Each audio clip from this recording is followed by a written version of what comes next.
সালামুন আলাইকুম। কেমন আছেন সবাই? আশা করি আপনারা সকলেই ভালো আছেন। আলহামদুলিল্লাহ। আজকে আমি আপনাদের সবাইকে শিক্ষা দেব আপনারা কিভাবে যে কোনো শত্রুর ওপর আল্লাহর পক্ষ থেকে গজব নাজিল করবেন এবং তাকে ধ্বংস করে দেবেন। তার ধন সম্পদ যত কিছু আছে সেগুলোকেও ধ্বংস করতে পারবেন, প্লাস তাকেও ধ্বংস করে দিতে পারবেন।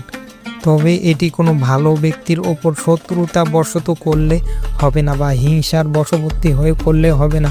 এটি যদি আপনার প্রকৃত শত্রু থেকে থাকে এবং তার কারণে আপনার অনেক সমস্যা হয়ে থাকে, তবে এই বিদ্যাটি প্রয়োগ করবেন, তাহলে অবশ্যই তার ওপর আল্লাহর পক্ষ থেকে গজব নাজিল হবে এবং সে ধ্বংস হয়ে যাবে।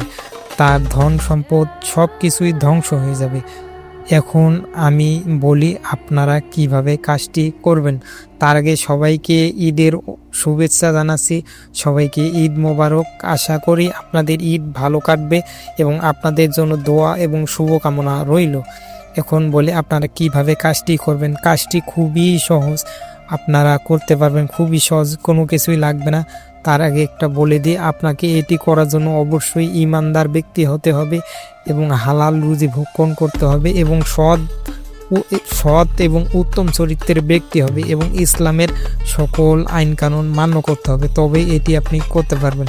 তবে অন্যায়ভাবে করলে আপনার ক্ষতি নিশ্চিত। আপনি কিভাবে এখন কাজটি করবেন? কাজটি খুবই সোজা। আপনি যে কোনো বৃহস্পতিবার দিন সকাল থেকে কাজটি শুরু করবেন। কিভাবে করবেন?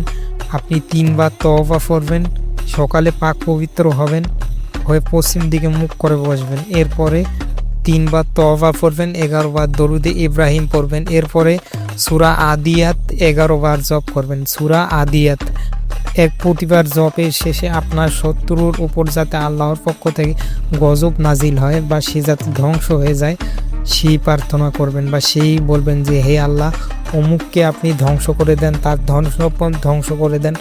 অর্থাৎ আপনার মনের কথা বলবেন। একবার করে সূরা আদিয়াত পাঠ করবেন এবং একবার করে আপনার মনের কথাটি বলবেন। এখন অনেকেই সূরা আদিয়াত চিনে না, তারা মনে করে অনেক বড় সূরা, হয়তো না ভাই, অনেক বড় সূরা না, এই সূরার আয়াত মাত্র 11টা। তো এই সূরাটা 11 বার পাঠ করবেন এবং প্রতিবার আপনার শত্রুর নামে বরদোয়া করবেন, অর্থাৎ তাকে অভিশপ্ত করবেন।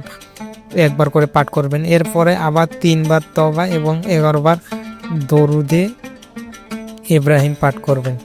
এরপরে আবার দুপুরেও এই সেম কাজ করবেন এবং রাতেও এই সেম কাজ করবেন। এভাবে কিছুদিন করতে থাকবেন, ইনশাআল্লাহ আপনি নিজে দেখতে পাবেন। তো ভিডিওটি দেখার জন্য সকলকে অসংখ্য ধন্যবাদ। সকলে ভালো থাকেন। সালামু আলাইকুম।